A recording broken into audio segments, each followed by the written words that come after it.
Here we go. Hi, Jordan. Hey, Nikola. Thanks for joining me. Yeah, thanks for having me. Yeah, we're having some technical difficulties there. I don't know. It's weird. I invited you, and then it told me that you had requested to join. Yeah, I think I exited the Instagram app, and that's why the invitation disappeared or something. I don't know. Gotcha. Yeah. Well, cool, man. Welcome. We talked briefly last week, and it's kind of funny that I asked you to do this, considering you're not a pedal guy, though this is strictly about pedals. And you also said that you don't really listen to podcasts. Yeah. Yeah, which I don't think I have time to listen to podcast yet. not at all. Not like I put it on when I just started listening to them recently. Actually, like I never used to at all, but it's nice when I'm doing like when I'm soldering, building pedals. It's a little bit of mindless work, so it's nice to have something to listen to. And is there anything you do that's like that? Yeah, I don't really listen to podcasts like from the start to beginning, but mostly like watching clips on YouTube because I think usually people that do podcasts are like editing the interesting bits and putting them on YouTube. So that's what I usually watch related to podcasts. Yeah. But yeah, usually when the only thing when I do videos and I don't need to think a lot is while making the thumbnails and doing the description and stuff like that. So that's when I can put like a music or something and listen like in the background, So that's the only thing in the process of making like this kind of videos that can make you like stop thinking about about stuff. And you kind of have like a, I don't know what the word is for it, but you sort of do all your thumbnails the same, right? Like you kind of a formula for.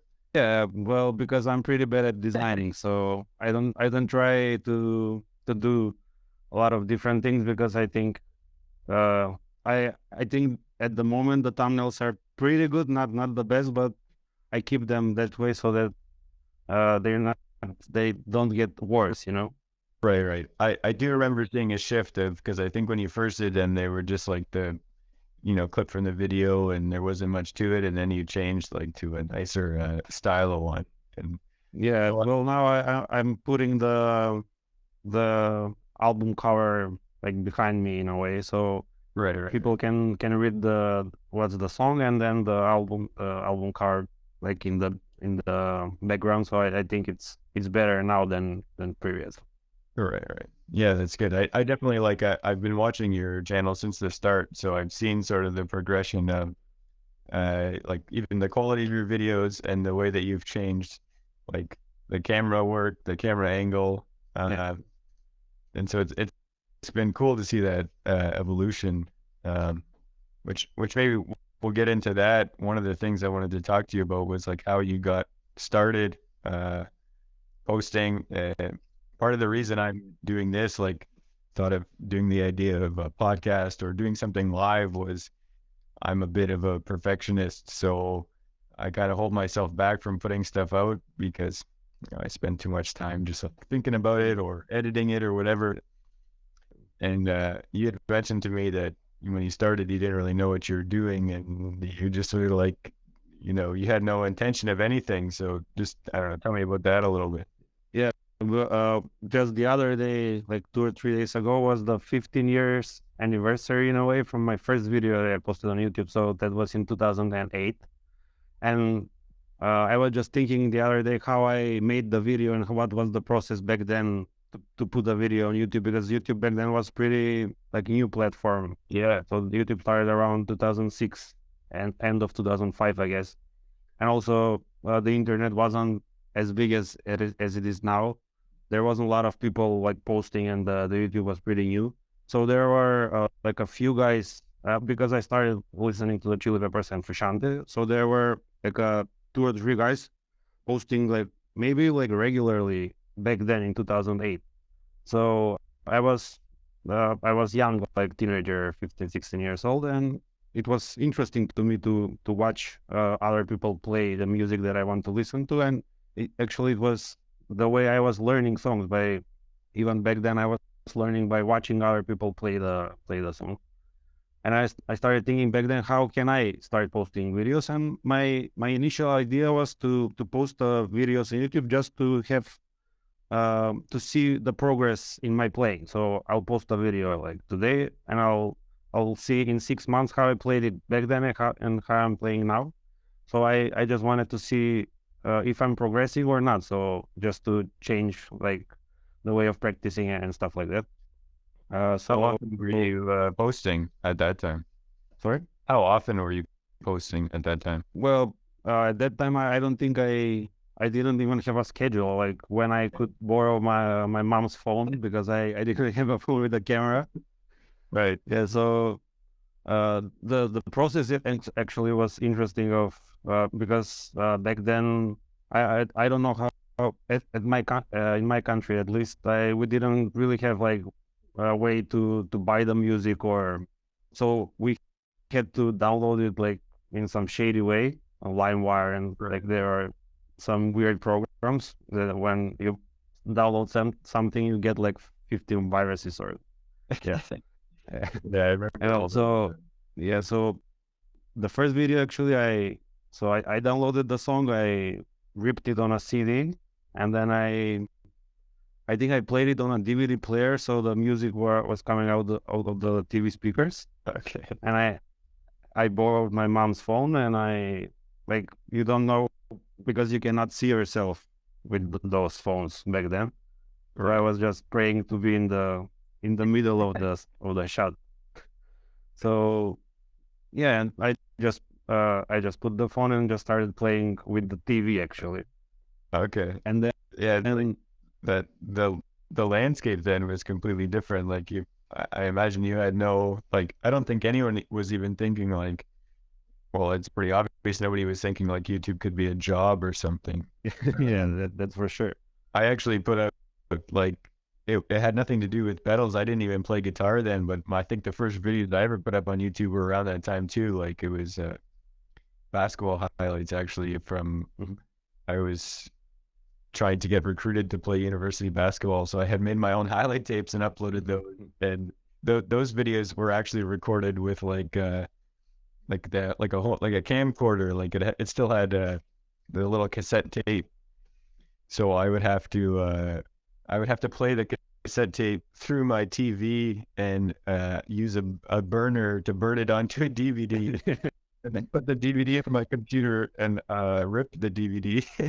Yeah, yeah. Well, that was what I wanted to tell you. The next obstacle was so the video was on the phone, and I needed to put it on the PC somehow. And back then there weren't like USB like connectors, and so I think I bought something like infrared thing that had USB. So I had to put the phone near to the device with the infrared, so the video will go from the phone to the infrared to the USB to the PC. Yeah, it was like a mouse, a little thing as a like mouse regular, but it had like infrared sensor in it. Not sure. I didn't even know that. Yeah, I didn't even know existed. I don't know how I found it here where I live. So Yeah.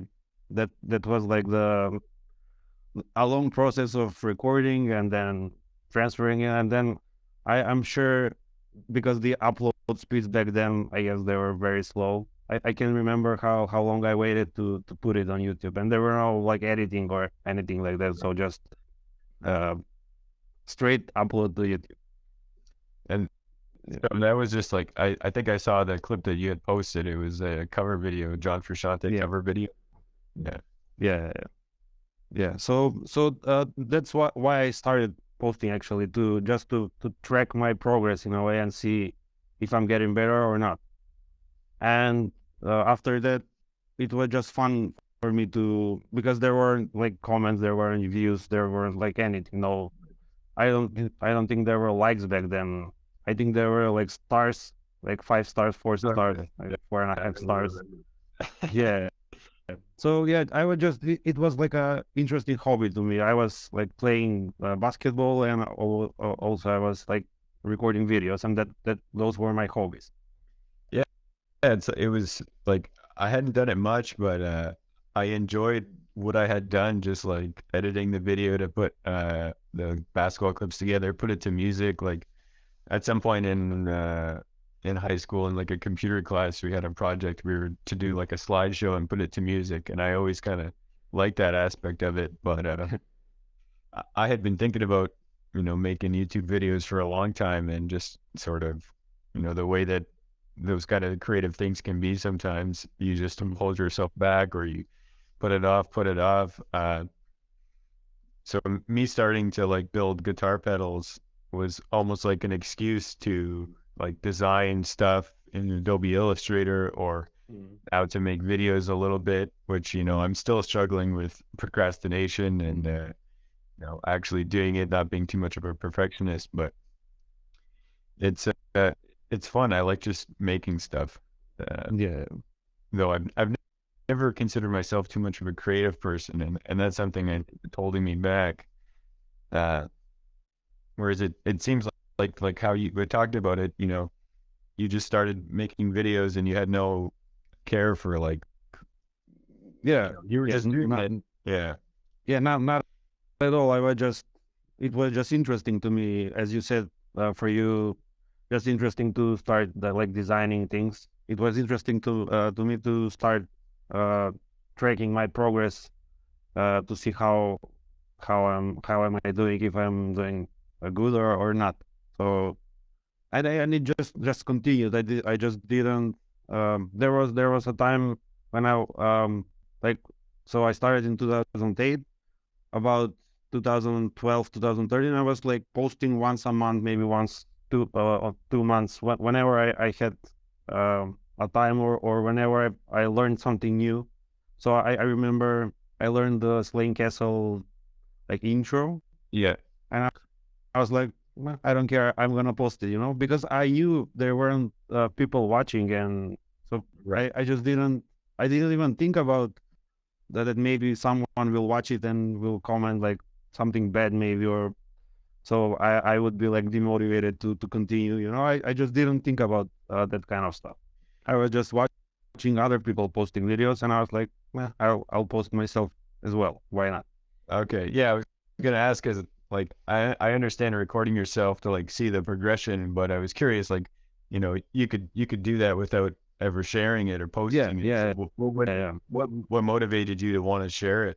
I think the other people I watched on YouTube, they and the comments on their videos, and I was like, maybe someone will like the way I play.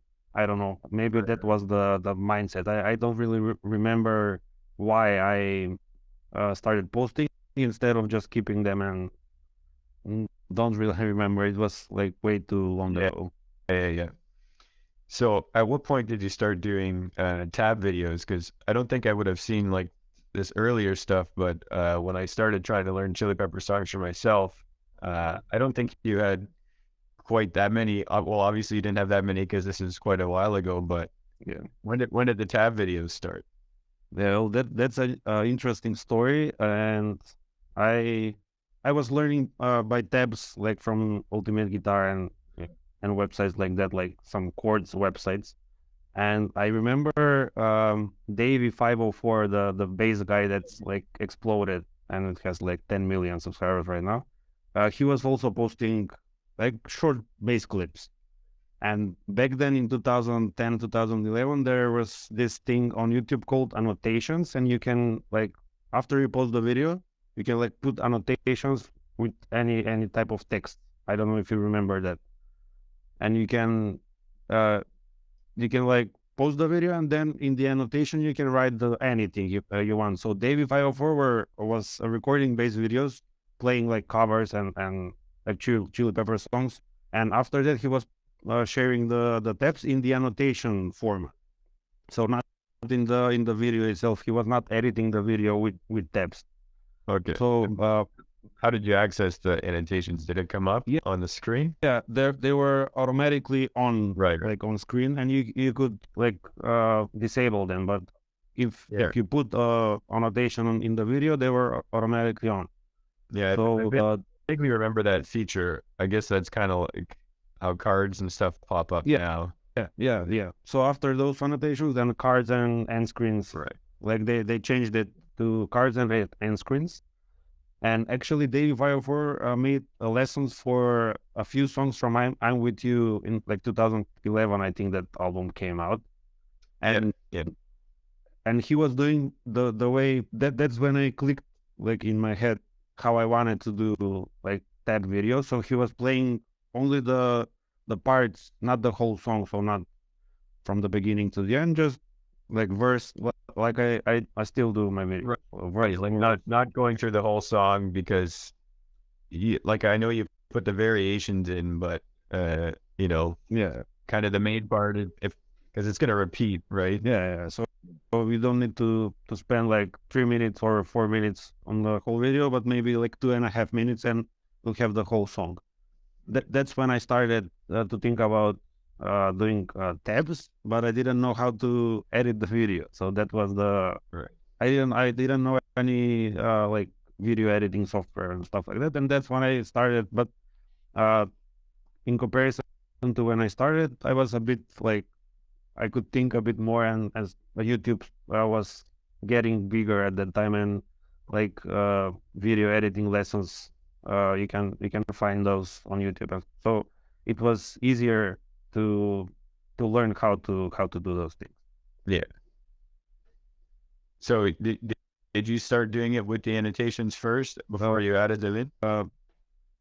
I don't think so. I tried, I think, but it was like way too hard because that when you write tabs, you need the numbers to be like in the same row, and it was harder for me. So I tried to learn how to edit the video, and the Can't Stop video, which has like I don't know how many, like 1 million or 2 million views. It was the first one that I made with tabs, and then because previously I was posting like regular covers, and that video got like more views, right, like average. So I was like, wait, maybe I'll start posting only tab videos.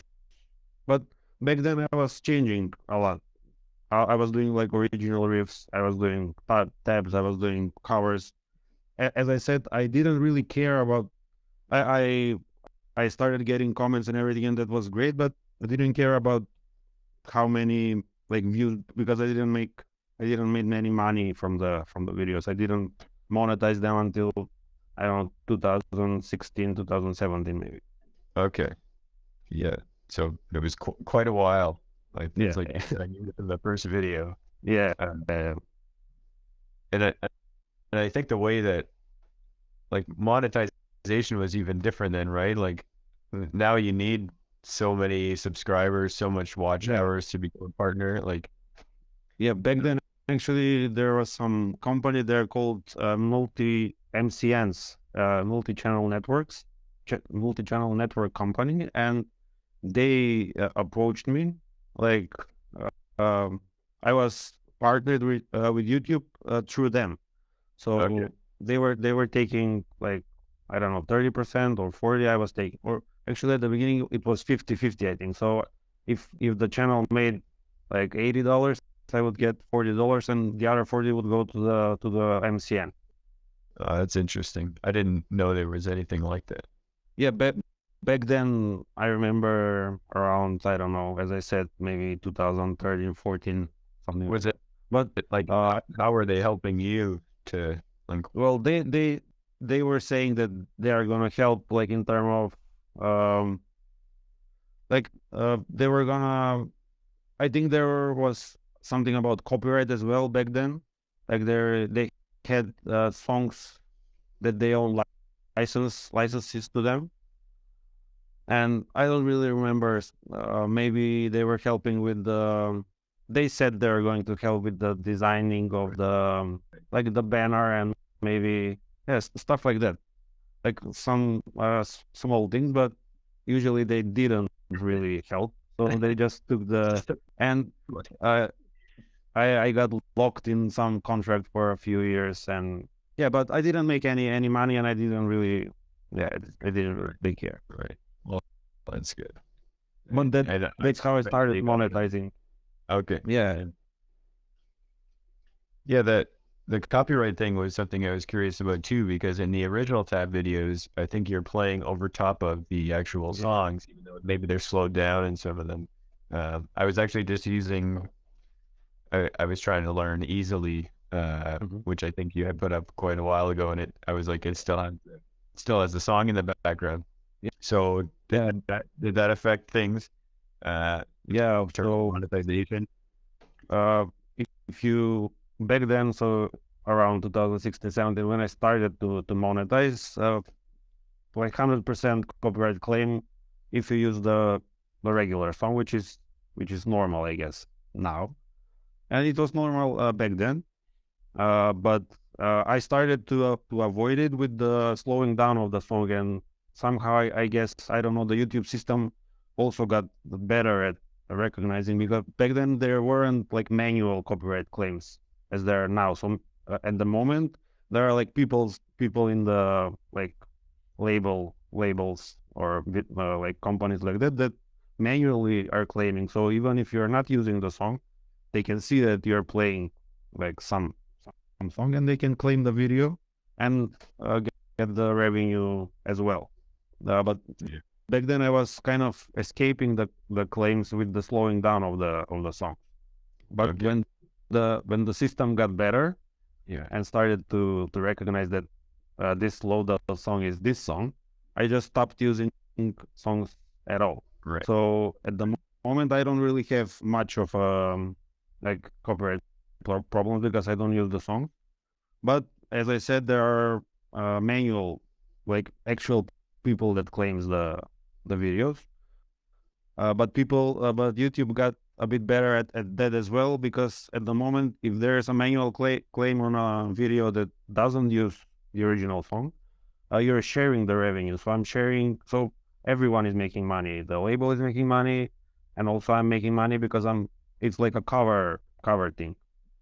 Okay, so even if you're just playing the song, there's no backing track, there's no piece of the original song, they can still do a manual claim.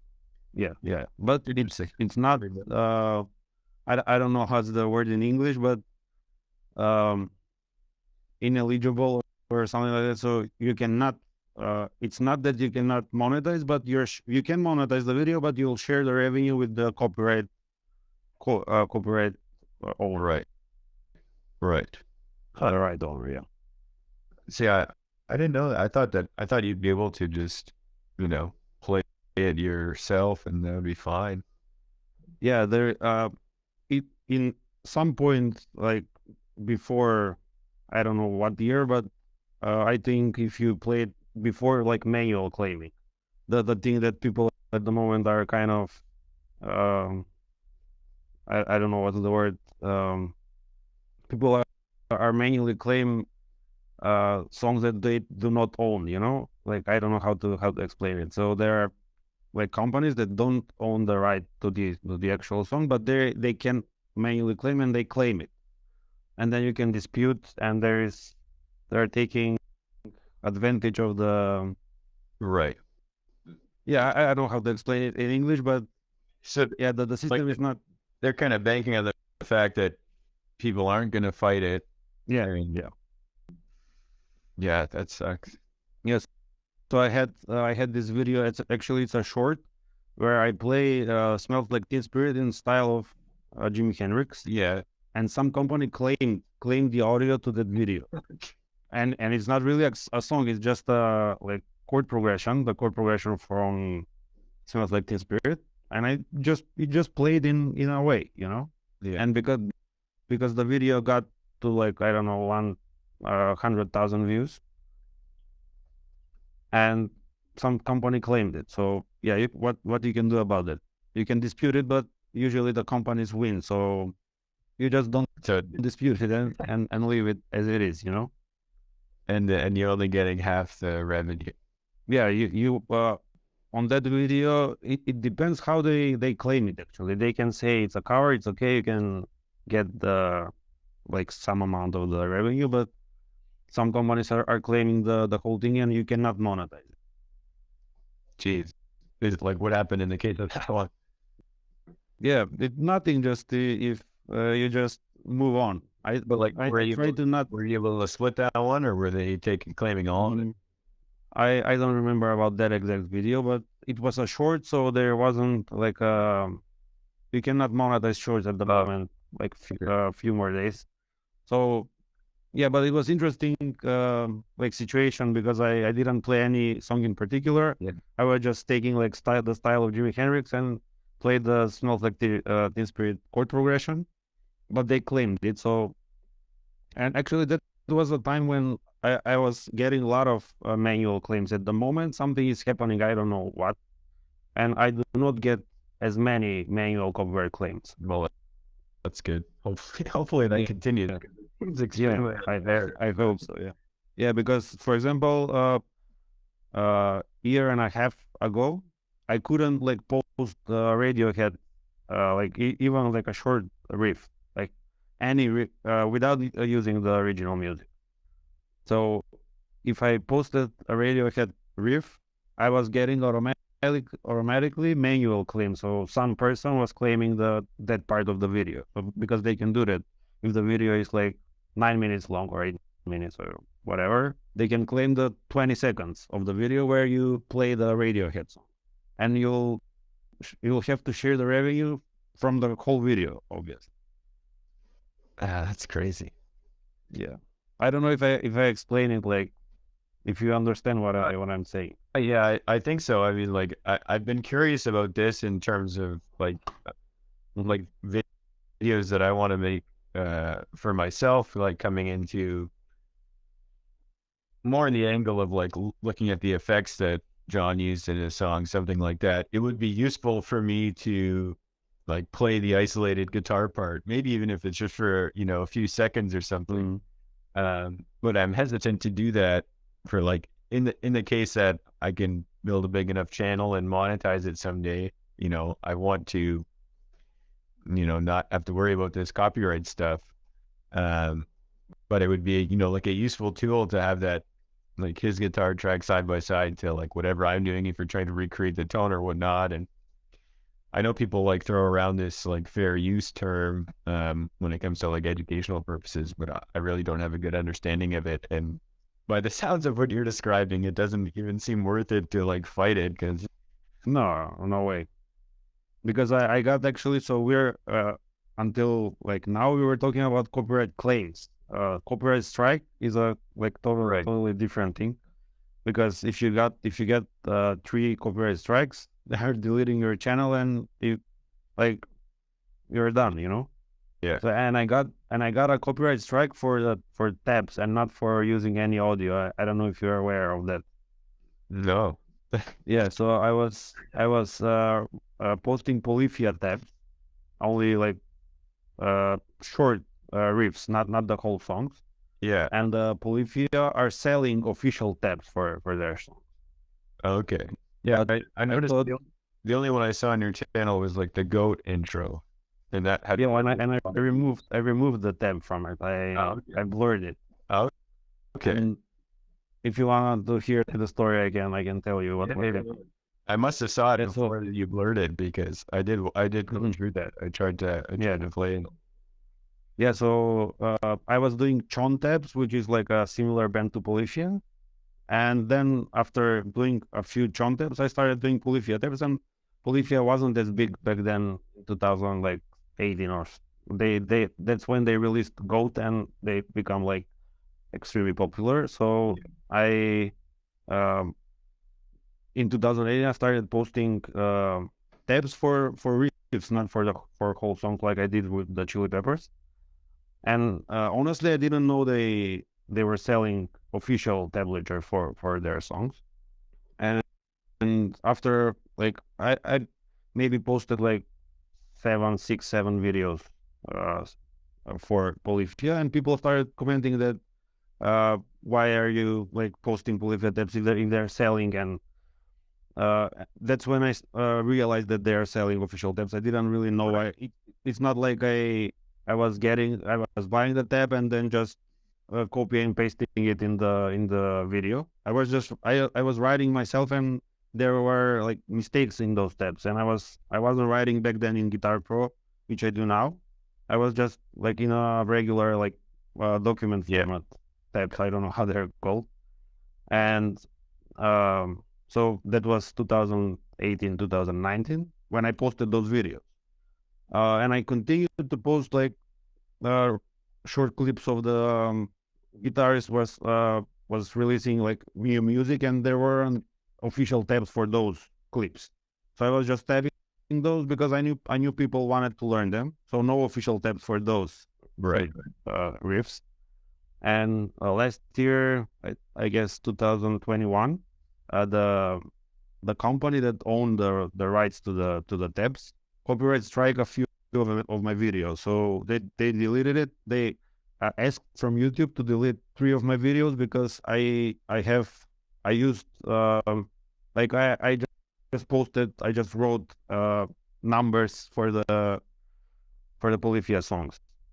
So the publishing company, actually, it's not about the band. I don't think the band like has anything to do with it, but the company that publishes the tablatures, the official tablatures, they didn't like that I was sharing like riffs from their tab.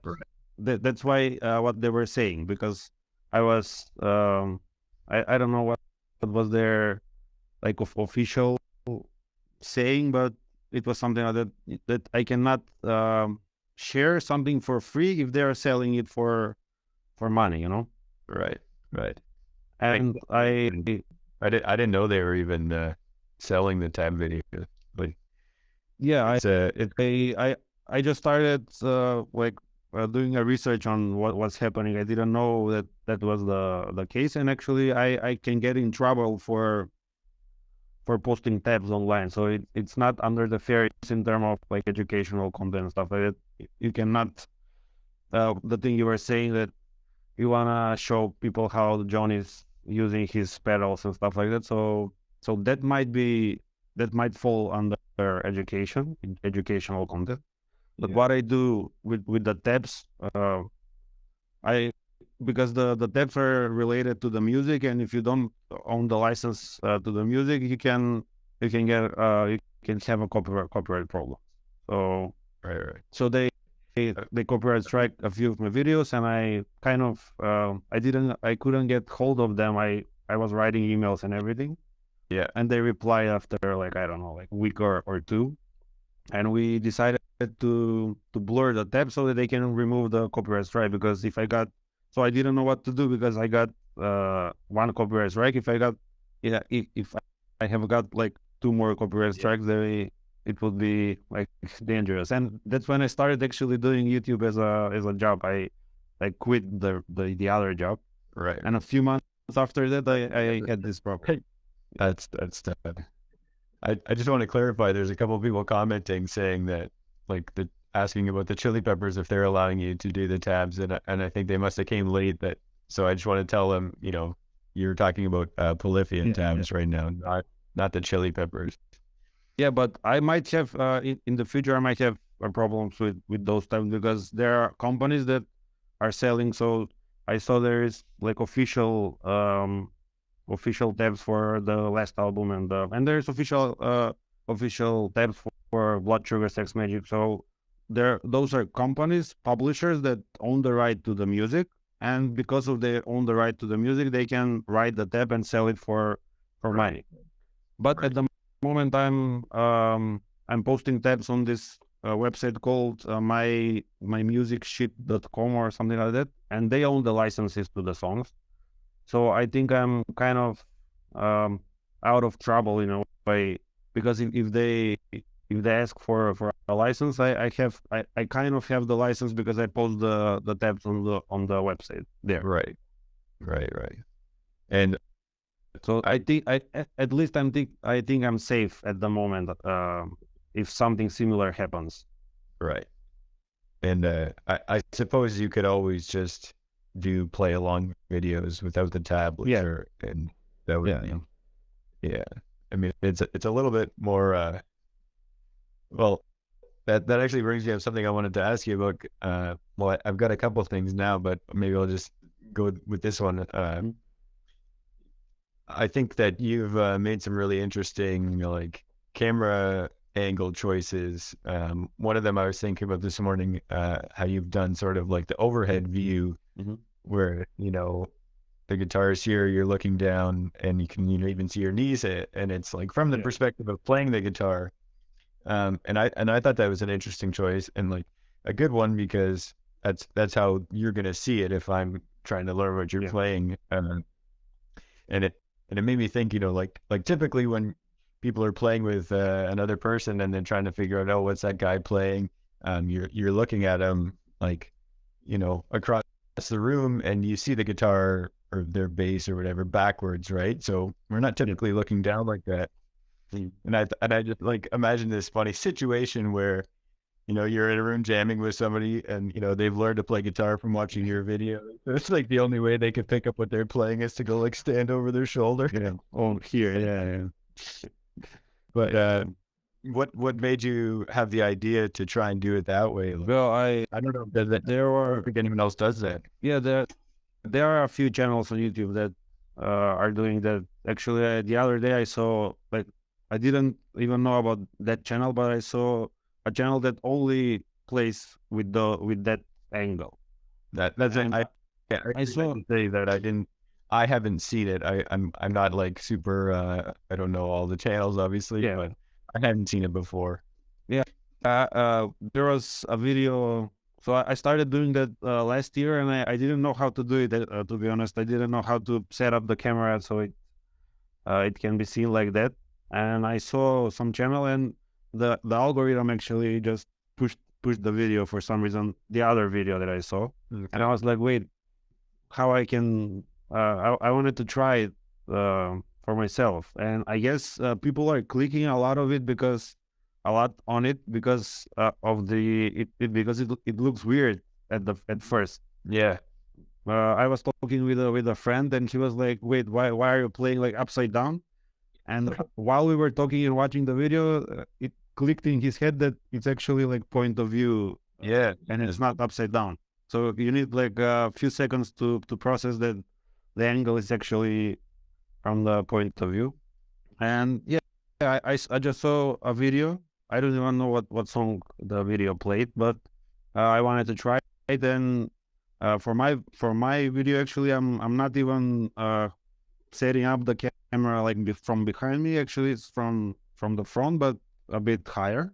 And I Yeah. just flip the video in editing, so it's a regular angle, a bit from above, and I just mirror the video, so like horizontally or vertically. I don't know how I mirrored it, so it becomes like point of view angle.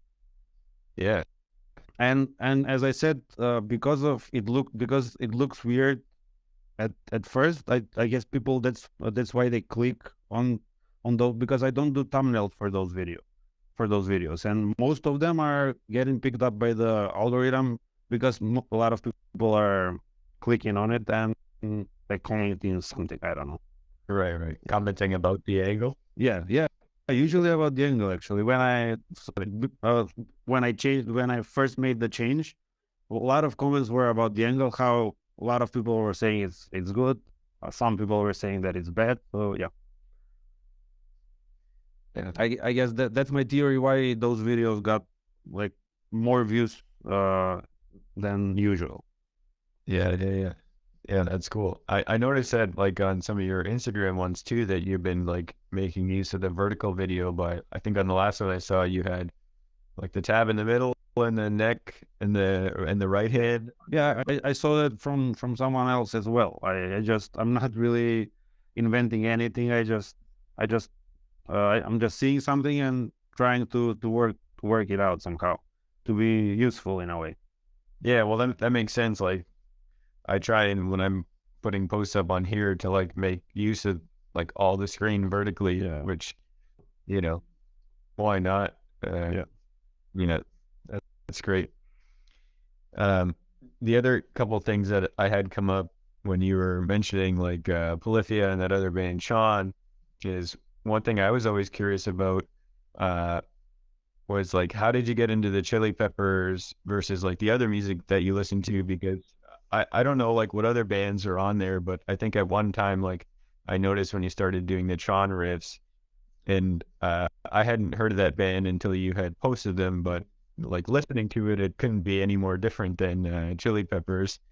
And I was just curious about that, even like the music that when you were posting like your untitled riffs, and I think when you did that live stream a few weeks ago, you posted some of the music from your band. And Yeah. it seems like what you're into there is a lot different than the Chili Peppers. So maybe talk about that a little.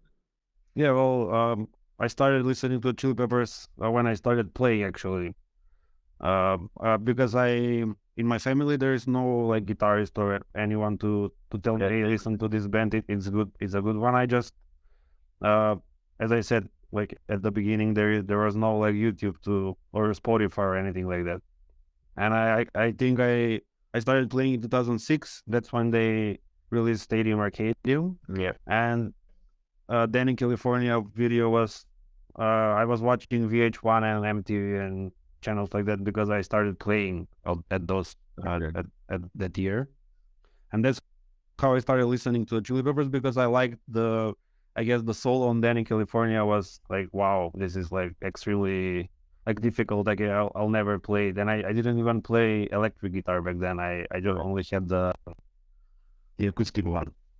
So I just got really into the Chili Peppers because I didn't I there weren't a lot of videos on VH1 and MTV to get me like to different bands. You know, I remember Foo Fighters then released Pretender, or I think that's the name of the song. Yeah.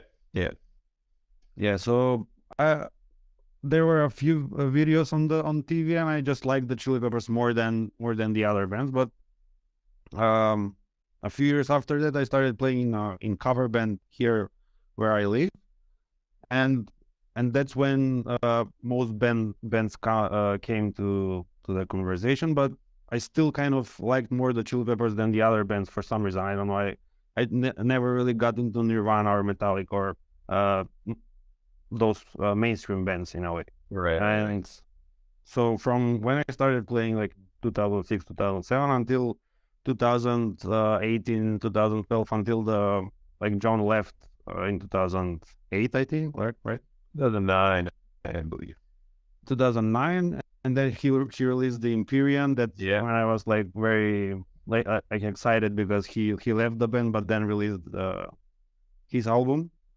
And then the I'm With You, like they released I'm With You, and I wasn't a big fan of like, and that was because I kind of was a fan of John and not really a fan of the whole band. I just think. Okay, hear me because something like happened there. It cut out for just a minute, but you're good. Yeah, so I was just more of a fan of John than the Chili Peppers, like in general, because I was a guitarist, and as I said, I didn't have anyone to tell me, hey, you should listen to songs like in as a whole and not just the solos and stuff like that. Right.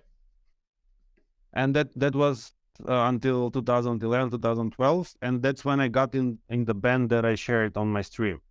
So that's in that band there is one more guitarist, and he was like older than me a few years, and he was so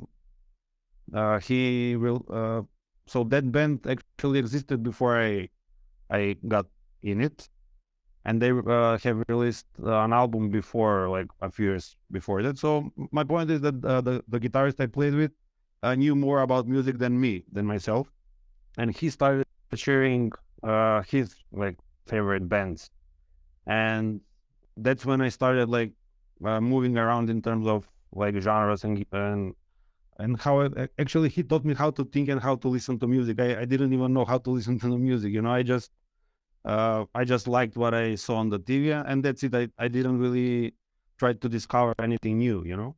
Like what do you mean by how to listen to music? Like from the perspective of a guitar player, or like yeah, well, I think in general, because I usually listen to what the TV was and what I could find on YouTube Yeah. in terms of what I like.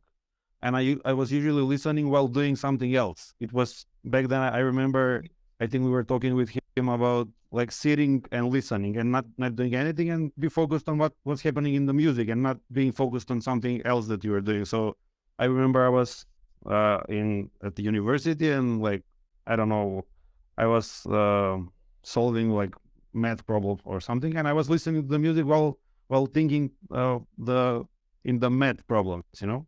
And I didn't really listen to the music as you can see. So he kind of taught me how to listen to the music and how to appreciate like different genres and different, so that the solo uh, can be a weird, you know, solo can have weird notes in it, and it cannot sound like very beautiful. It can sound like wrong in a way. So that he kind of told me that those things are like uh, okay to be in a solo.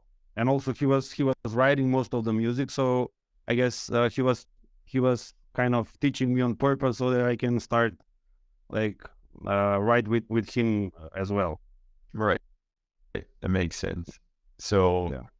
like up until that point, like I think I would consider that type of listening you're talking to like more like active listening. Yeah. Like Yeah. you were, just listening to music that you liked or you saw on, I think that it was like that for me too, or like I imagine it starts like that for most people. I don't know when I made that shift to like sort of more active listening. At a certain point, I became really interested with like trying to almost like isolate the different instruments and like when I first started playing guitar, I would hear stuff uh and some bands it would just sound like one thing to me. Like I couldn't pick a like, okay, there's a guitar in the left, there's a guitar in the right, there's these other instruments, and gradually you do that more and you become interested in sort of that aspect of music. So now I find that really interesting to think about like, and like especially what John's doing in the Chili Peppers, like with the overdubs or like doubling the guitar and putting it through a filter and it's only on the one side and then it only comes in the second verse.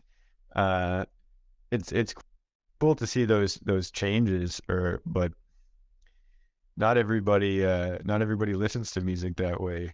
Yeah, but that's why I mentioned that before that moment when I got to be in a band with someone that's kind of like better and more like more experience. He had more experience than me. If there is no one to tell you a few things on how to listen on or what band to check, that, so maybe I didn't like a few bands, but he was like persistent to give them a try, you know. And then after a few listens, so he kind of taught me that you need to give a few more chances to something that you don't like, and you start usually you start liking it if it's objectively good, you know. Yeah. Definitely, Yeah, that's what. there's a lot of music that I didn't like when I first heard it, but after a couple more times, you sort of get it. Yeah. So it just something clicks, I guess in your brain, and just you start to like it. And that's when so at that point, 2011, 2012, the Chili Peppers released the "I'm With You." I wasn't a big fan back then of that album, and I just shifted to, so from extremely mainstream in a way band, I shifted to extremely not mainstream bands. That friend started showing me, and that's when I started listening to, not 2012 but 2014. I started listening to Chon. I don't know um, how I discovered them, but then Animals as Leaders, and that friend told me about how he discovers band, and he's following the label for which label the bands are like Right. signed, Yeah. and usually the labels have more like similar maybe bands to what you might like, and that's how I started like uh, discovering bands for myself that I like. And because the band we were playing in, it was instrumental band, I was just listening maybe like 5 or 6 years to only instrumental music. I just couldn't stand vocals for some reason. I don't know why. Right. Yeah, it was very like weird. And the untitled riffs I was posting, it it was like connected with the starting in the like instrumental band playing instrumental music. Like we were doing rehearsals like maybe 2 or 3 times a week, and I kind of got in that mindset of like playing instrumental music without vocals, and that's what I like to listen to. And these were bands that you sort of discovered, like these instrumental bands, by following like the record label and Well, yeah, bands that were signed to the because record for label. example, I discovered Chon. I haven't heard of them like at all. I discovered them on, I don't know if you've heard Audio Tree Live. There is a channel that, yeah, they are really like great production, like cameras, like lighting. The sound is always great, and I discovered Chon on that channel. And then Chon was opening for Animals as Leaders on their first tour. I don't know, on Okay. Chon's first tour. So those two bands were on the same label, Sumerian Records, and that's kind of how I. And then Chon toured with Polyphia. That's how I discovered Polyphia and a few other like instrumental bands, because I guess they were making lineups with instrumental instrumental music only. So that was Right.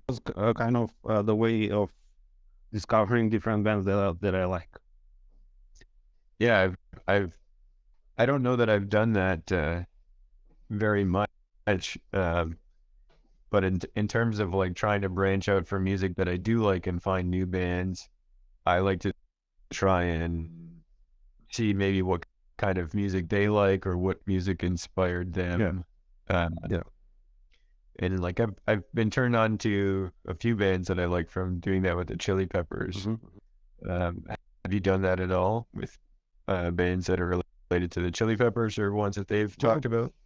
Not really with the Chili Peppers, because I kind of shifted, as I said back then, and then went to the instrumental lane. And then when we stopped playing with the band because we were not playing anymore, I shifted to the YouTube thing with the tabs and everything. And uh, because, as I said, I was like very big Chili Peppers fan, and then I went like head first into not mainstream bands at all, and I kind of missed everything because as I said, there was no one to tell me, hey, you should listen to the Beatles, you should listen to the Radiohead, you should listen to some other like popular bands. And that now I'm actually getting into the Beatles because of the YouTube thing with the tabs, because people are asking for particular songs, and I just want to check to see if I like them. And actually I like all those songs.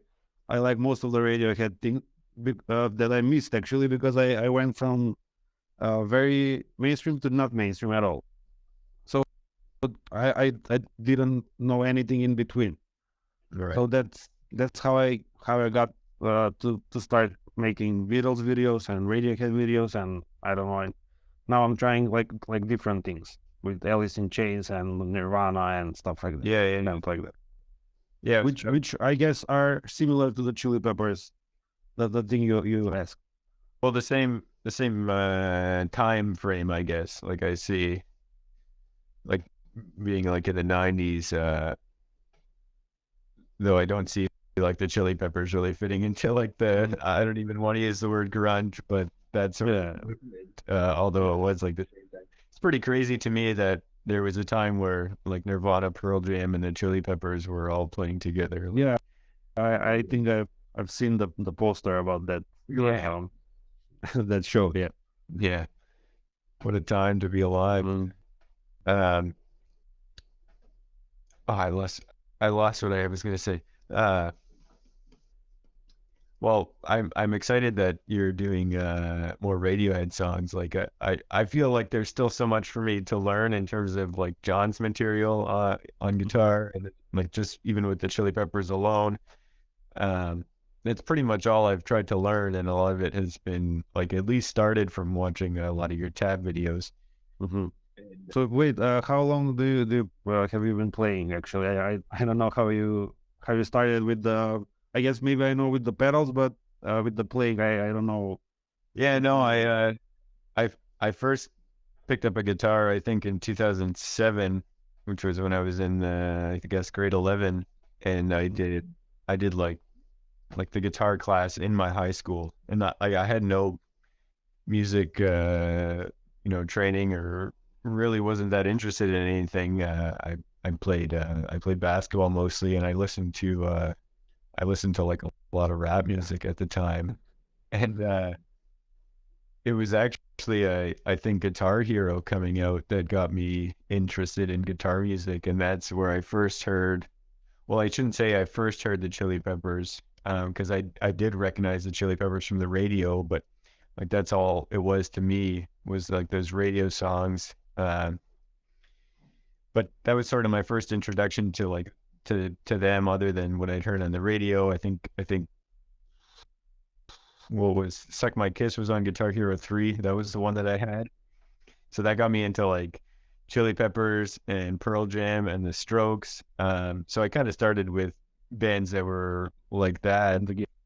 Yeah, and I took that guitar class in grade 11, but I just did it for the semester. I maybe got to the point where I could play bar chords, and that was, kind of challenging. And uh,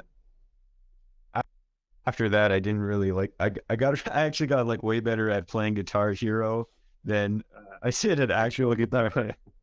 Yeah, Yeah. but I had an acoustic guitar, but I never really picked it up after that semester, and I just became more of like a fan of music at that point than playing guitar, especially. And I think like this is, I guess, 2007, 2008. So I was still buying CDs at that point. Like I think I had I don't know, 10 or 15 like rap CDs. I was joking with a friend of mine from high school like the other day how we used to walk to school with our Discman still, and like pretty crazy to see the change.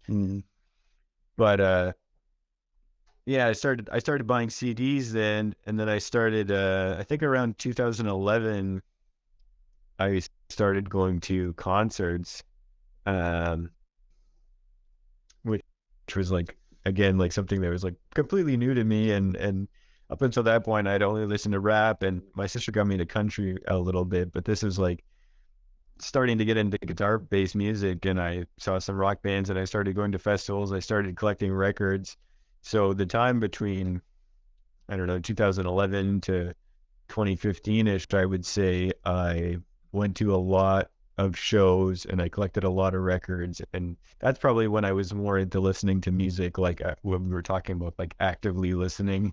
Because it wasn't that big of a deal for me before. And I was more interested in basketball and maybe like drawing before that when I was in elementary school. But at some point I just decided, like, I don't know if I guess it was when I got more into the Chili Peppers, because I I still hadn't really listened to them yet. I ended up seeing them, I think, in 2012. So this is like just after Josh joined the band. At that point, like I wasn't really that into John. I didn't know that he had even quit the band, probably until like I noticed like the guy singing was different when I saw him.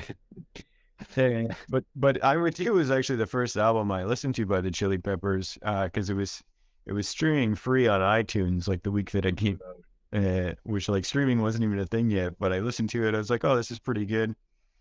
I saw them, and then I slowly like worked backwards. A friend of mine got me into some of John's solo stuff when I was in university. So probably around that time, 2014 maybe, I like listened to the Empyrean and Curtains and those records. And I think around 2015, I was like, oh, I'm really gonna start like trying to play guitar. Like I had picked it up a few times, like in between, but at that point, like I didn't know how to play any songs or anything. So it was like almost starting from scratch. I just started doing just like just like exercises, like 1, 2, 3, 4, use all fingers up the string, and I would just do that for like an hour while I watched TV or something. And I just did that for like a year. Tried to get my hands like comfortable, focus on my left hand a lot. And then that's around the time that I moved to Vancouver. I grew up in Ontario and I moved to the West Coast. And so after I graduated university, I started working at a restaurant, like, and I would basically just like wake up and play guitar for like 4 hours a day. And I started just trying to learn Chili Pepper songs. And I went from not knowing how to play any songs when I moved out there to, I don't know, maybe at some point I could play like 15 or 20 of them okay. And that's when I started getting into effects pedals and a lot of this stuff, mostly because what John used. So I think I moved out there in 2016 with one guitar. I had a Telecaster, and then like I bought several more guitars. I bought some amps. I collected a bunch of effects pedals, and then in 2020 was when I started making them. It was just like a progression of my interest from really listening to music to wanting to play it to being interested in the effects, getting the pedals. Then I think I wanted to make them because there were like some of the stuff John used, like the CE1, for example, is like super huge. So I'm like, and it has a bulky power cable. Like if I could make something smaller and fit it on my board, that would be nice. Then I had the idea for like the Empyrean to put a bunch of it in one box. So everything I created was something that I wanted. Do you have like an engineering degree, or are you doing this like out of no learning? I studied biology in university, and then later went back and like did my education degree for a year. So that was actually the first time I studied physics. I needed to take I had skipped over taking physics. I didn't take it in high school because like I took like biology and chemistry, and you only needed so many like university science classes. At the university I went to, I had actually this both of these choices in my first year. I had a choice between taking English or there was a couple options, but instead of taking English, I could take drawing. And I'm like, oh, I'll get back into drawing. I used to do it a lot when I was a kid. So I took drawing instead of English. And then physics, I could have chosen physics or geology. And I chose geology because it didn't have a lab. Everyone kind of said it was like a bird course. But then when I went to apply for my teaching degree to teach science, like when I was doing it in BC, even if you're just going to be like a high school teacher, you kind of get credit. You get, I don't know, qualified to teach K to 12. So I had to take physics and English to get in. So it was like the summer before the program was going to start, I took physics and English online. And that was my first, the reason I'm telling this whole long thing is because that was my first like introduction to like basic electricity, like Ohm's law and all that stuff. So I knew nothing like up until that point. So that was, getting to know that a squiggly line is a resistor and all the little symbols. Like I hadn't seen any of that stuff before. Yeah, that's why I was asking because I at least I think you should know a bit about the stuff you were talking about to be able to make like something with the electricity and with cables and with I don't know with those plates with the lines and it was that sort of gave me the confidence to get started, I guess. Although I don't know, I still feel like I don't really know anything, and it's like figuring it out as I go and solving.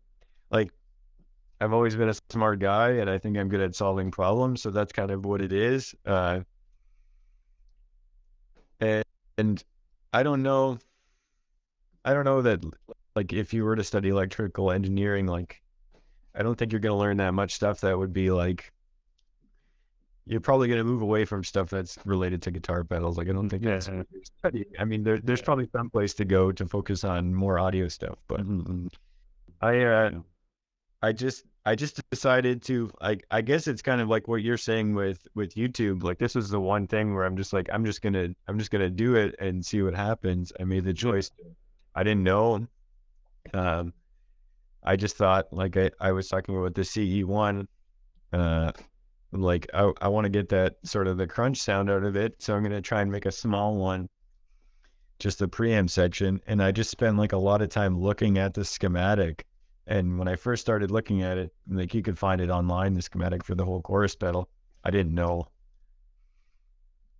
what was what. Like it took a long time to figure out, what I should isolate or like, even the way that that Boss draws their schematics, there's like these kind of like extra lines that go around the outside, and they don't really connect anything. But I found it confusing. Like I couldn't tell if those were connections or not. Do you think that those were on purpose so that people don't like copy them or something? I don't know. Yeah, just try to keep it away from idiots like me. No, I just went for it, and well, actually, I think I started off by doing like a small fuzz pedal, like a silicon fuzz, right? But the thing that held me back for a long time was I didn't know how people like got their hands or designed like the circuit board part of it, and so I don't know. One day, I guess on YouTube or something, I came across like somebody using this site, and it's like the place that I still use. It's called easyeda.com. And it's just like in the browser, and you can draw out the circuits and basically just do like a board outline. You can place the components like after you've drawn the schematic. And the only reason I did this was because of I don't even like to talk about it anymore, but COVID sent us to work from home.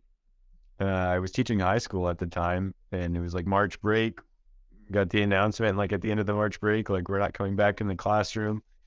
So we were teaching online, and there was no real guidelines for like what to do if we had to do video classes or what. And so all of a sudden I didn't have an hour like commute on the train. I didn't have to leave my house, and you didn't really even need to be like teaching like on a call or something. I could just like communicate with the class and like give them assignments to do and stuff like that.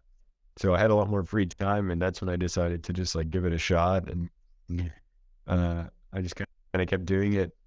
And now the interesting thing, yeah, sorry for interrupting, is that when I see like a DIY pedal or like one person making it, it looks like funny with like, but yours looks like they're made from some company, how they like in terms of like the design and I guess are there like, I guess they're from some kind of metal made of, and the buttons and everything, they look just like they come from some factory. A lot of the enclosures that like people use are a standard size, or like there is standard sizes. So like this is something I order customized though. Like I send them like an Illustrator, well, a PDF that I design in Illustrator for like the graphics, and then like a template for where to drill the holes. But they will powder coat it. So like paint it basically, and then drill it first, paint it, then print on it. So I'm like getting in like that. I don't think that's how people like typically start though for like a DIY approach. What I first did, I think, was order the enclosures like they're cast metal. So I would order them bare, and then I think I tried spray painting them and then applying water slide decals. That was the first thing I did, which is like how headstock logos go on guitars. Typically, it's like a water slide decal. And I did that for a couple like of the first pedals that I made. I made a couple for a friend of mine, and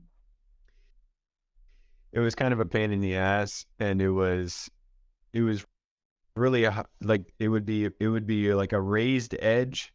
It was pretty hard to get it to like be a completely smooth like look to it. I even tried like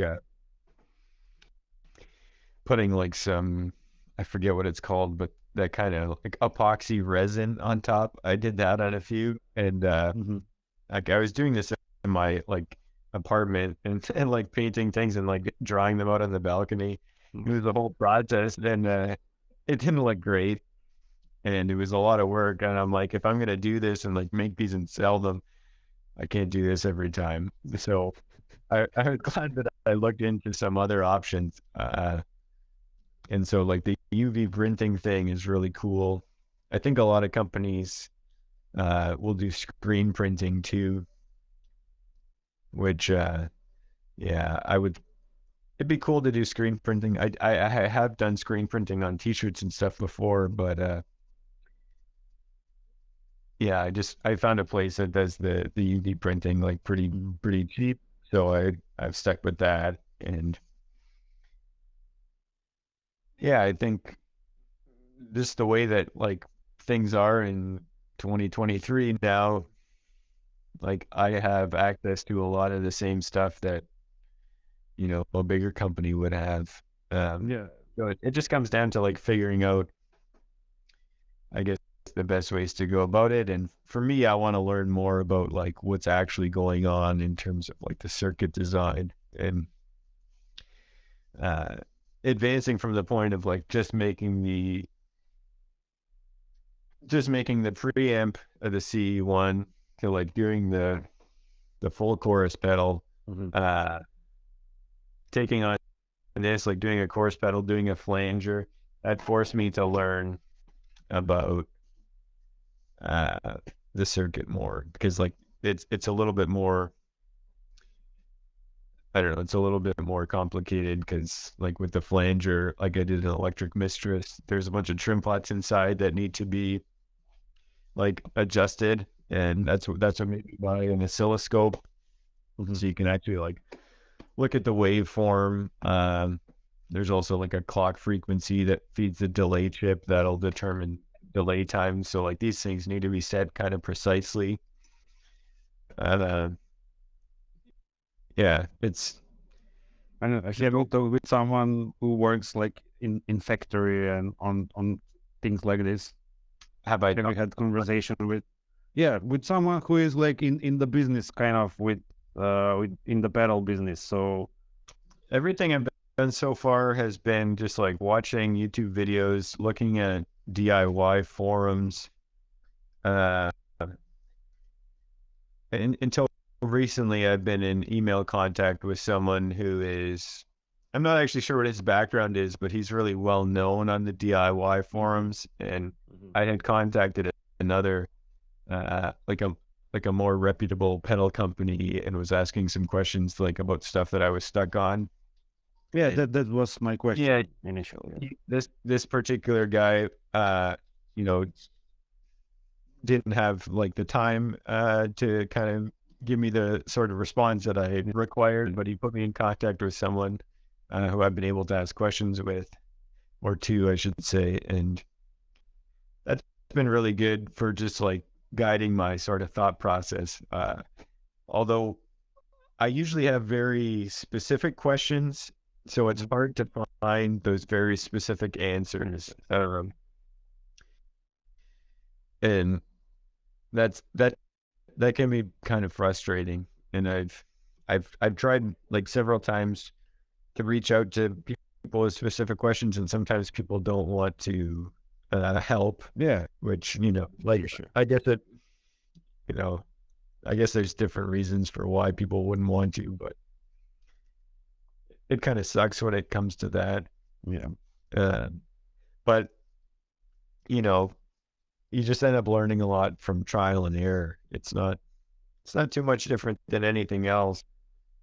Yeah, same with the videos. If you post like 10 videos, the first will be like the 11th will be way better than the first one. Yeah, because you're seeing what, so the lighting is better in the first one, then lighting gets better, the playing gets better, and everything gets better just because you made it like the same video, or you made a bunch of mistakes in the past, and then you can see them and you can fix them in the next video.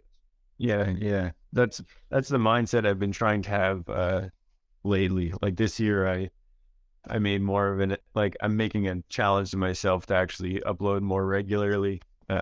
Even though I've tried to do that before. Yeah, I think last year I was going to try and do a video once a month. Like I was still only doing this like sort of part time, a lot less serious, but I'm trying to do it now. And eventually I kind of fell off with that. Mhm. Uh, and I think part of it's because like I think I want whatever it is that I'm doing to be like great right away. Yeah, And I spend a lot of time like thinking about what's wrong as opposed to like, I don't know.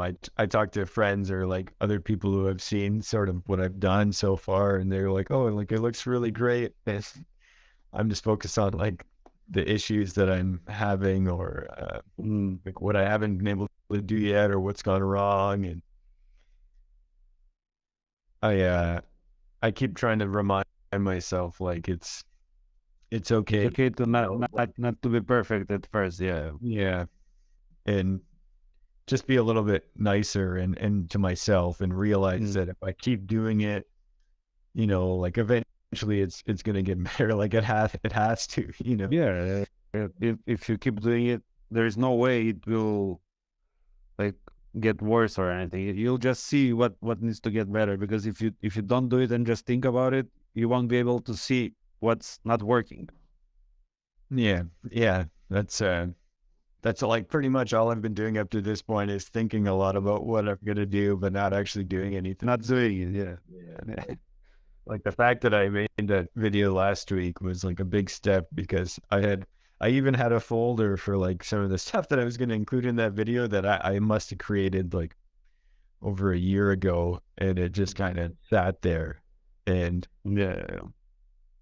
it it was not until like giving myself that sort of deadline, like I'm gonna do a video every week, kind of, that I I, I Yeah. waited I've till been doing. yeah, go ahead. I've been doing a video every week since 2017, maybe. Like I think I've missed an upload because I do upload on Sunday. Yeah. I don't even know how I get motivated to, even in the past when I actually this wasn't my job. I just uh I guess I need something to be focused on, as you said, and as I said, I didn't really care about the quality. I just wanted to do it, and eventually it will get better as it got better. So since 2017, how many years is it? Like almost 5 or 6 years. I've been posting like video every Sunday, and maybe I've missed, I don't know, like 2 or 3 uploads maybe, Pretty when good. I didn't really, maybe I was sick or something. I don't know. I just try to keep myself like playing, and actually that was what made me play. So wanting to post something on Sunday made me play during the week, you know? Uh, uh, Yeah. Yeah, I think it's good to have like at least that one sort of goalpost.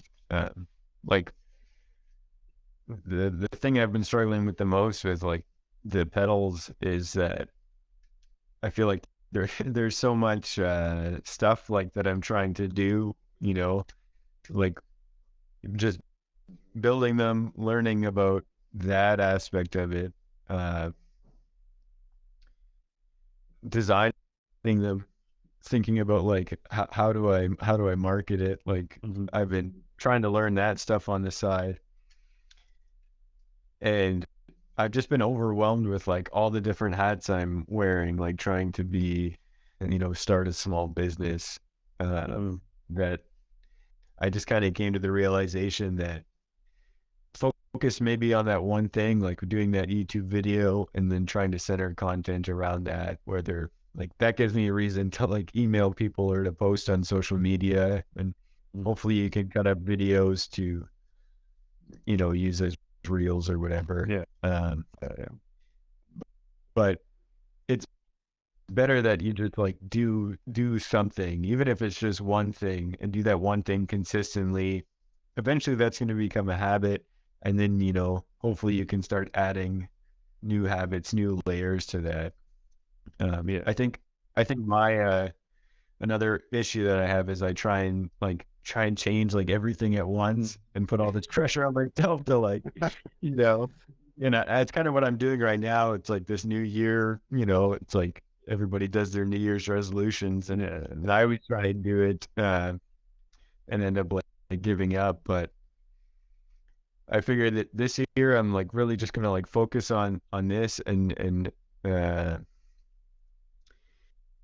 and not I don't know, not get too caught up on like the outcome or like how it's received. Just do a video every week. Keep keep trying to create new stuff. And just like trying to form better habits. Like I'm trying to like do a little bit of exercise each day in the morning, trying not to eat sugar, or I actually made a commitment to like cut out drinking or smoking weed this year. Yeah. So I'm hoping that that'll help. Yeah. Well, actually, I just remembered while you were talking that when I was working, I had like a actual job from like 9 to 5, 8 to 4.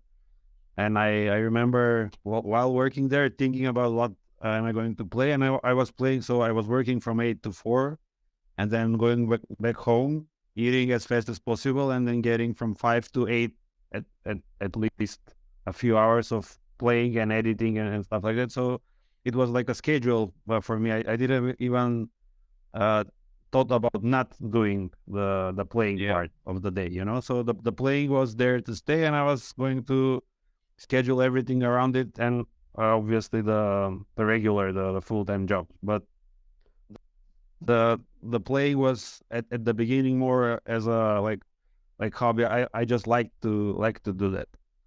Yeah. As opposed to now where it's a job and it's a bit different at the moment.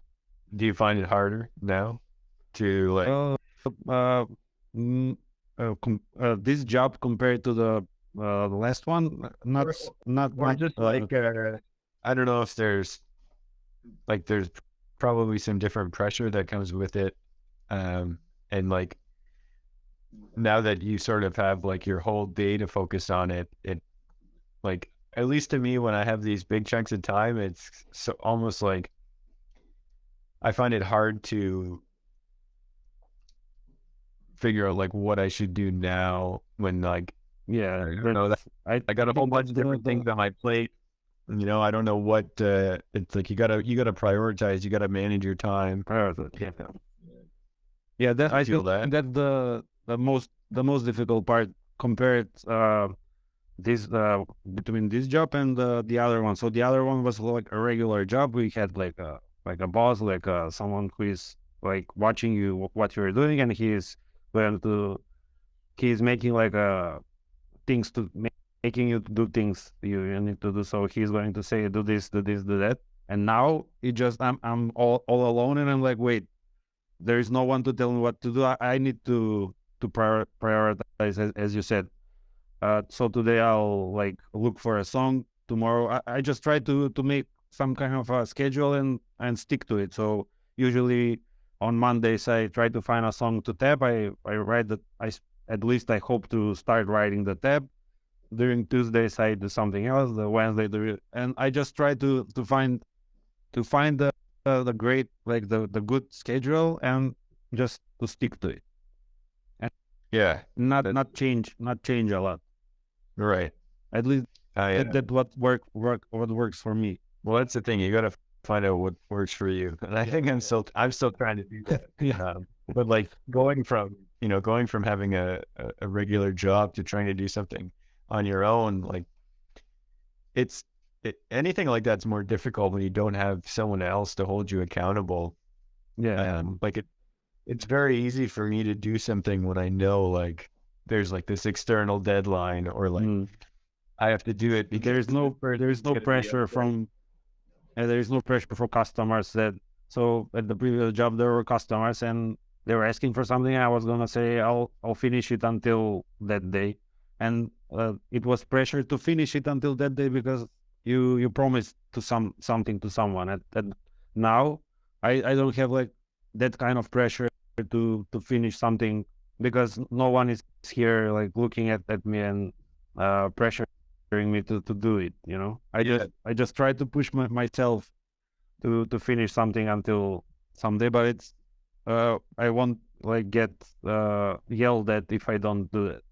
Yeah, it's harder to keep those sort of promises to yourself or like hold yourself accountable because it's so easy to say like, you know, I don't feel like it or whatever it is. Like, so that's something I'm really working on. I have found that writing down stuff, like, you know, at least like planning out my day a little bit helps. But then it's like so much easier to like, well, not easier, I should say, but then the problem becomes like, if I don't write it down, you know, then what, you know, so it's almost like you need to, at least for me, I need to take that step to like write things down. Then I'm gonna, you know, then I know I'm gonna get it done. Because otherwise, you know, it's too easy to do what you feel like, or like, I don't know. I'm still trying to figure out how to be more productive all the time. Yeah. Okay. Maybe I'm trying to. Maybe we can check, or if you got something else to talk about.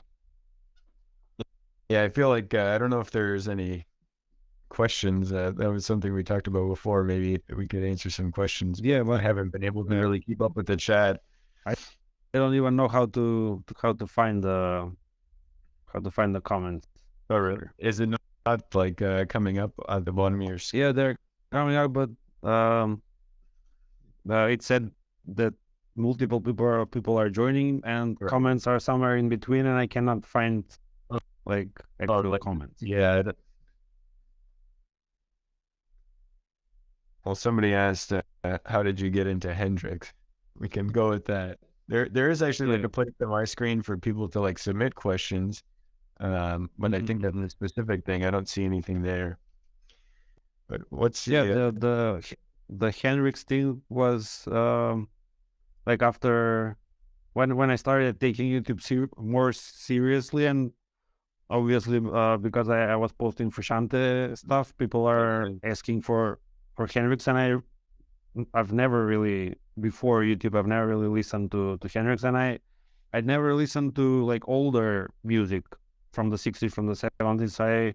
I don't know why, but I guess something about the sound back then, it wasn't like the recording process wasn't as clean and like processed as it is now, and I was used to the more clean sound and without mistakes, and everything is edited, and the drums are like without mistakes and stuff like that. So I kind of couldn't learn like guitars recorded that long ago because of the tone, or I don't know what.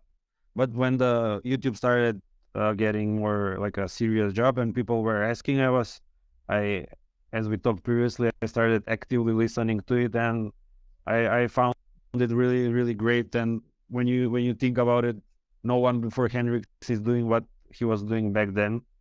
So it was interesting for me to discover like new things that he kind of invented in a way. Right. Yeah, that was the interesting part about the Hendrix, how I got into Hendrix.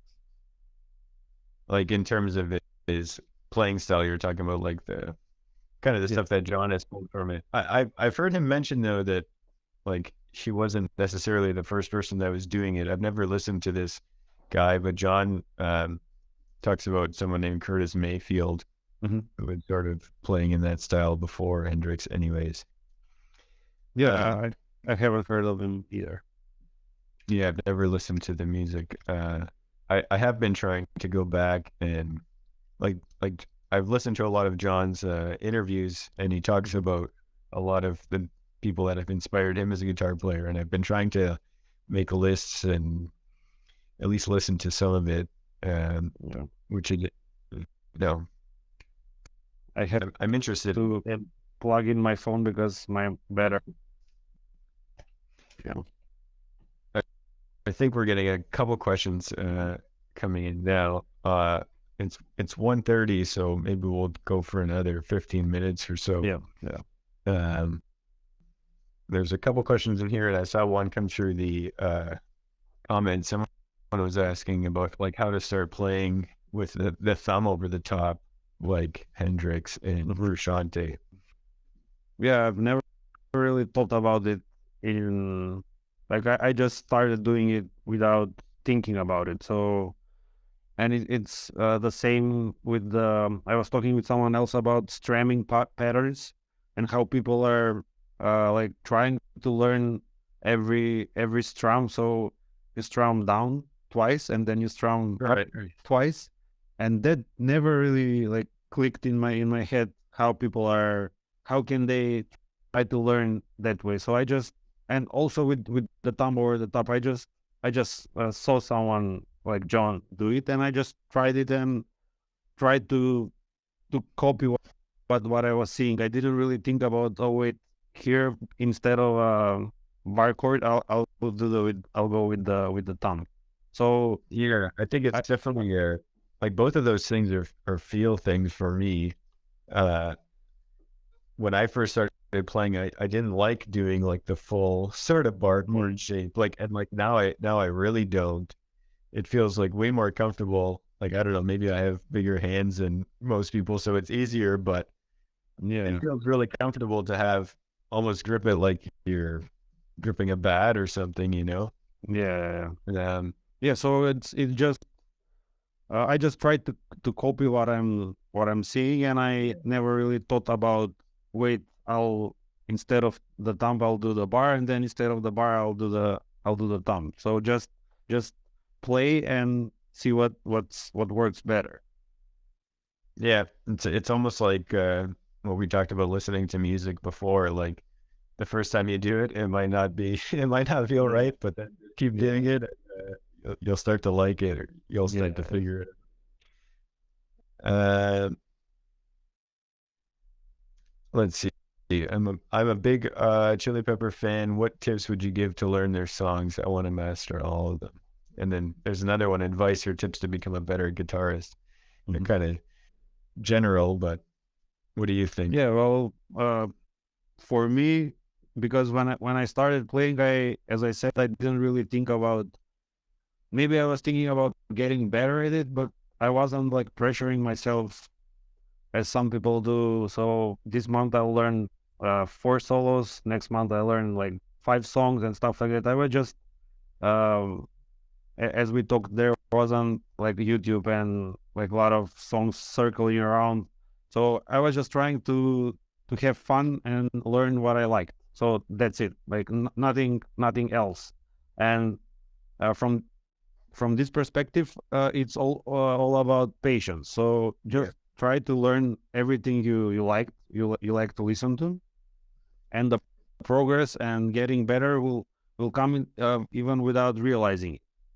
Yeah, I would say like learning songs, like obviously it's the most fun way to start. And what I found when I was learning Chili Pepper songs was every song or almost every part you learn, like especially when you're beginning, you're a lot of times learning a technique. Like if you go and learn Danny California, you know, you're learning how to play with your thumb over top, you're learning how to do those little kind of hammer-ons, like the Hendrix thing, right? I started to realize like every new song that I learned that there was some sort of technique you're picking up. And then you do that, you learn a couple of those songs, then you go to learn another one, and it's easier because you've already sort of figured out some of it. It's maybe you're just, I don't know, doing it in a different way or whatnot, but it sort of snowballs. Like once you learn a couple, it becomes easier to learn the next one, and it's definitely it's not easy at the beginning, and you have to be really patient, but at some point you'll feel you'll feel that learning curve, and you'll Yeah, for like sure. start to speed up. Things get easier, things get faster to learn, then you can learn more. Yeah, and also maybe advice, because you asked about what advice can I give. At the beginning is obvious that you need to learn to use tabs mostly. If you don't know, if you cannot read like actual notes. But I think learning only by tabs and relying only on the tab is maybe a bad habit in terms of you're not aware of what is happening in the song in terms of the chord progression, or you're only watching numbers and just try to play the numbers, and you're not thinking about what's actually happening in the song. So uh, it's all right to start with the tabs, but some point in the future you'll have to start thinking about what's actually happening with the numbers. Why play these numbers? Because I know people that are playing solos and they have no idea that they're, for example, in minor pentatonic, or they're in like some other like theory wise. So I don't say start learning theory right from the beginning, but at some point you'll have to rely more on uh, a bit of a theory, bit of watching instead of the tab, watching the hands, and try to figure out where the solo line will go next. Do you know what I does it make sense? Yeah. I still myself struggle with the theory part of it. Yeah, But it it it's another thing that the more you do it, the more you're gonna pick up.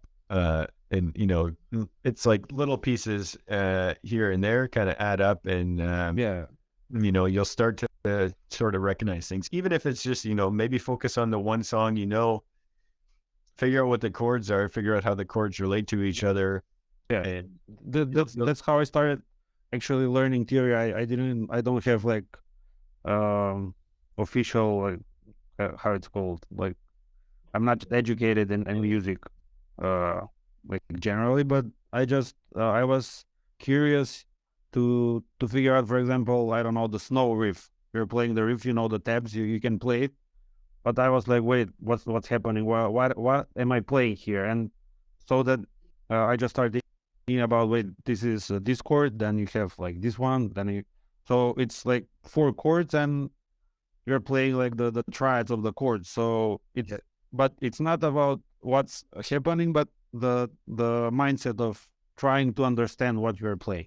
yeah, yeah, and not necessarily related to the chords, but the other thing I would add to that, in terms of like you were talking about, not just learning from tabs, uh, I I use that as a sort of a like a starting point.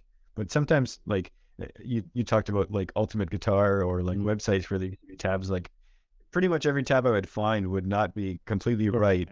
So it's good to get like a starting point if you can't really pick up something by ear, which I can't just hear something, pick up my guitar and play it, but I can usually figure out like where the tab goes wrong.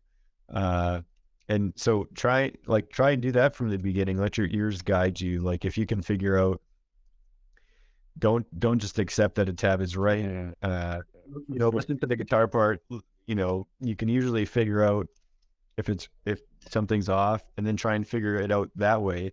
And also look at the hands of the person who you're watching play it, because one thing I struggled with starting out was, like, you're probably going to get exposed to a lot of new chords, and you may not know like the most efficient fingering.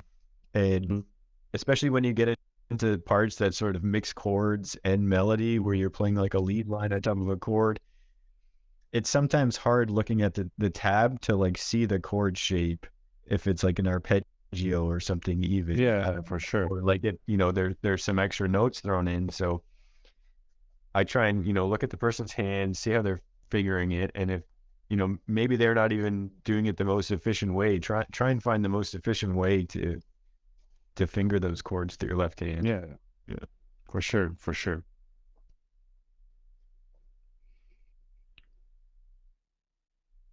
There, like looking for another question here. Somebody wants to know what approach you use to learn songs and how long does it take on average to learn a song? And Well, it's sort of the same vein.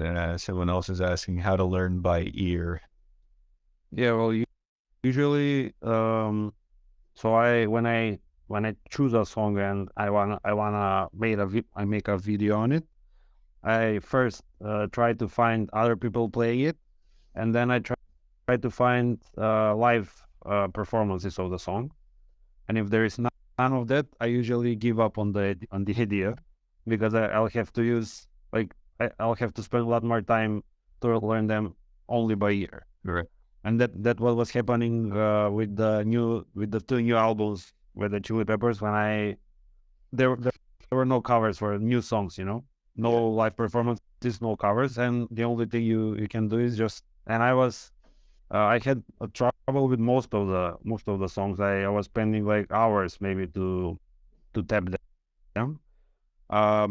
The easy part this time was that I was using Guitar Pro, the software Guitar Pro, and now you can like insert the audio track, the actual song in the software, and you can synchronize the song with the tab, and it's kind of we can add a metronome, and it's easier to listen to it with a metronome and knowing which note goes where, and it kind of made it better for me when I was learning it by ear. So to answer the question, if it's only by ear without seeing any covers or any live shows, it like for one song maybe, I don't know, 5 or 6 hours maybe, depending on what's happening in the song. If it's only chords, it might be regular chords, because for example, solos are easier to transcribe than chords, because if you have like weird chords, like I don't know, like some jazz chords or some weird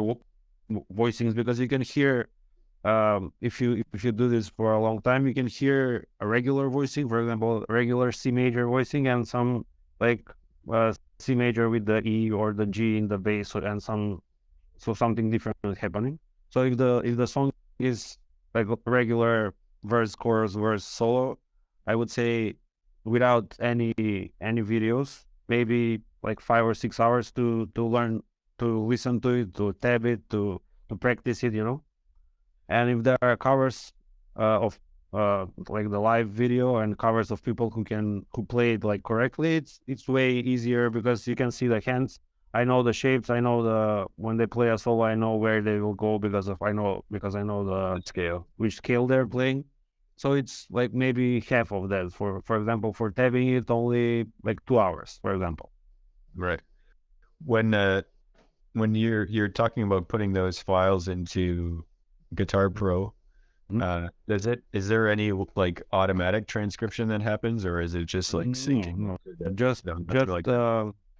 Just you put the MP3 in the software, and then you need to synchronize it with the click track, right? With the metronome. So you'll need to move the metronome, because the Chili Peppers, at least, they're not using click track. Yeah. At least as I've seen. Yeah. And you need to synchronize the metronome with the original song. So the metronome is like changing a lot. For example, if the BPM is 80 at the beginning, they're playing a bit faster during the choruses, and the BPM is like 82, 81.5. So to be able to synchronize the numbers, the tabs with the original song, you need to change the metronome like all the time. And that's a bit like time consuming, but yeah, I can imagine. Yeah, it's good, because you can hear the metronome and hear every note that's happening because of the metronome somehow. It's easier for me than just to listen to the song. When you're doing that, are you doing the entire song, or have you ever like tried to isolate the guitar part? Yeah, when I cannot listen to when there is like maybe multiple guitars, or the bass is kind of playing in the same frequency with the guitar, and I cannot hear what's bass and what's guitar, I isolate, but not very often. I did that, I think, with the Reach. It's called Reach Out, the song from the last album. Yeah. And there were kind of like distorted parts, and I couldn't really hear if he's playing like extra note, because when it's distorted chords, it's kind of hard to listen to each what notes are playing there. So I had to isolate and see if they're playing what like extra note or without that extra note. And but yeah, I tried to go pretty much in detail, because a lot of lately I've been more people are watching, and there are comments like he's not playing it like that. So I just tried to spend more time on listening. Makes sense. That's important. Uh, when I created those backing tracks, I used one of those, like I tried a couple different AI software for like separating the songs into stems. And I'm not sure if you've heard of that one called Moises, but maybe you should try that. Like, I don't know if you could use it, but when I did the separation, it did like it automatically generated a click track that, Yeah, I know. like, I've tried the software. Yeah. can you use that click track? Because it actually like changes, like it goes through the song, like it would maybe manually do the tempo changes. Yeah, I don't think you can like use both softwares. So as you were saying, to try and see the click track differences in the voices and then put them in the Guitar Pro. Maybe you can just see and just maybe write like the BPMs in the Guitar Pro, but there is no like automatic way to do it. At least maybe that I know. Yeah. All right, I think we can take one more question here. I've been trying to learn Soul to Squeeze since last summer. Any advice on mastering the tricky Chili Pepper song? Slow it down or keep practicing till I'm competent at one section? Yeah, well, just as I said previously, like patience and not try to pressure a lot, to put a lot of pressure on yourself. So just slow it down and loop a specific part that you're having trouble with, and just like play it over and over and over, because it kind of, because these songs are not like some alternate picking, like extremely fast parts where you really have to pay attention to how you're holding the pick. And so that's something different. Then it's not about patience, it's about different things. And with the Chili Peppers, most of the songs you can just slow it down, loop the part that you're having trouble with, and play it over and over and over.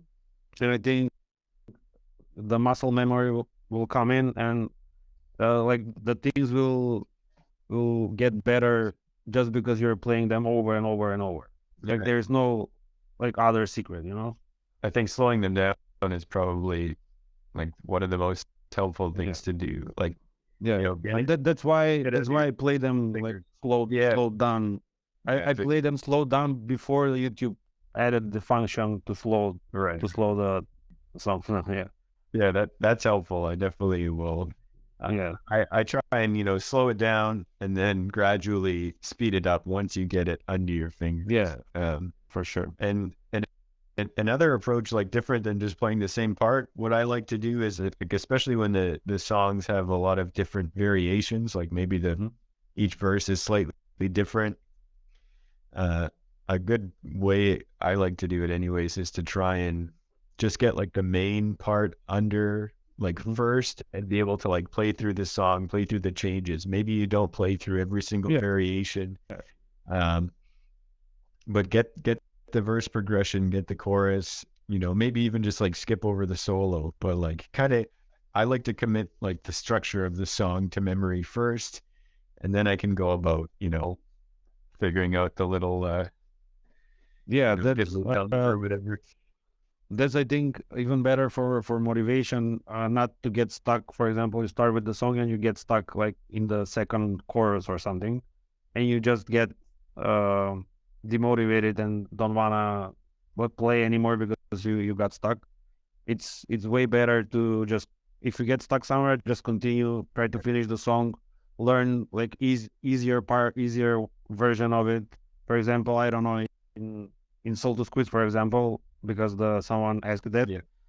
just play the chords without the things in between. Yeah. So play the chords during the solo. If you're not comfortable playing the solo, play the chord progression behind the solo. So just that you can go from the beginning to the end of the song and you can play the whole thing.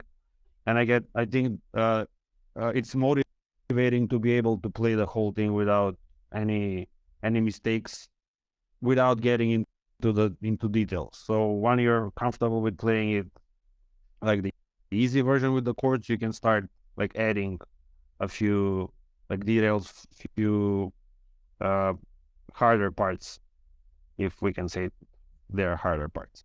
Yeah. And another thing I want to add, like I think we haven't mentioned this in terms of, we're sort of giving advice on how to learn songs. Like I don't necessarily try and learn something all in like one sitting. I could think there's a like almost a limit to how much your brain can sort of take in at once. Yeah. And it really, you're gonna get way better results by practicing like every day for 5 minutes than practicing for 35 minutes straight once a week, so I would suggest just do that, pick up whether it's a solo or like the whole song, like just do a part of it, get it under your hands, come back the next day, do that same part again, then maybe add a little more. Yeah, for sure. When I could feel that even when I started playing, when you learn something, if you're trying it like for 1 hour straight, like you won't get the same result if you're trying half an hour, then take a break, and then when you come back, it's like you can play it better because of the break for some reason. I don't know, and I think that's for most people. That's the case for most people. So just practice something, take a break, like you can come back to it like the next day. And I think the breaks in between like practicing, it's the breaks are useful. Yeah, you need some time for your, like, I don't know what the psychology term is for it, but there's some sort of consolidation that's happening. Yeah. And sometimes no matter how hard you try to do something, you do it over and over again, it just doesn't come out right away. But then maybe you think about it one day and you just think, yeah, I found this. I started playing drums a little bit before I played guitar, and I remember there was this like one kick drum pattern that I couldn't figure out. And then after just like not playing for a while and thinking about it, I just had this feeling like I'm going to sit down and I'm going to play it. And whatever it was, like I was just able to do it all of a sudden. And I hadn't practiced, Yeah. And the same thing goes for my guitar playing. Sometimes I won't play for a week or a month or something. And I don't know what happens, but I just feel like I sometimes you come back and like you're better than you were before. Yeah. You know what it is. Yeah. Well, it's been great to talk to you, man. I really appreciate you sitting down and doing this with me. I feel like I feel like I didn't even get to like talk about all the stuff I wanted to talk about. I feel like we could just go on and do this forever. So why we can do it another time. I think it was fun. I was kind of worried about because I'm like English is my like second language, is not my first language, so I was kind of worried. I'm worried about that during the streams also, but I think it went well. Yeah, no, I agree. Yeah. All right. Well, thanks everyone. Thanks for watching. And yeah. We can do this definitely one more time and talk a bit more about different stuff. Yeah. Sounds good. Yeah, great. Thanks again, Michael. Bye. See you soon. See you. Take care. Bye bye.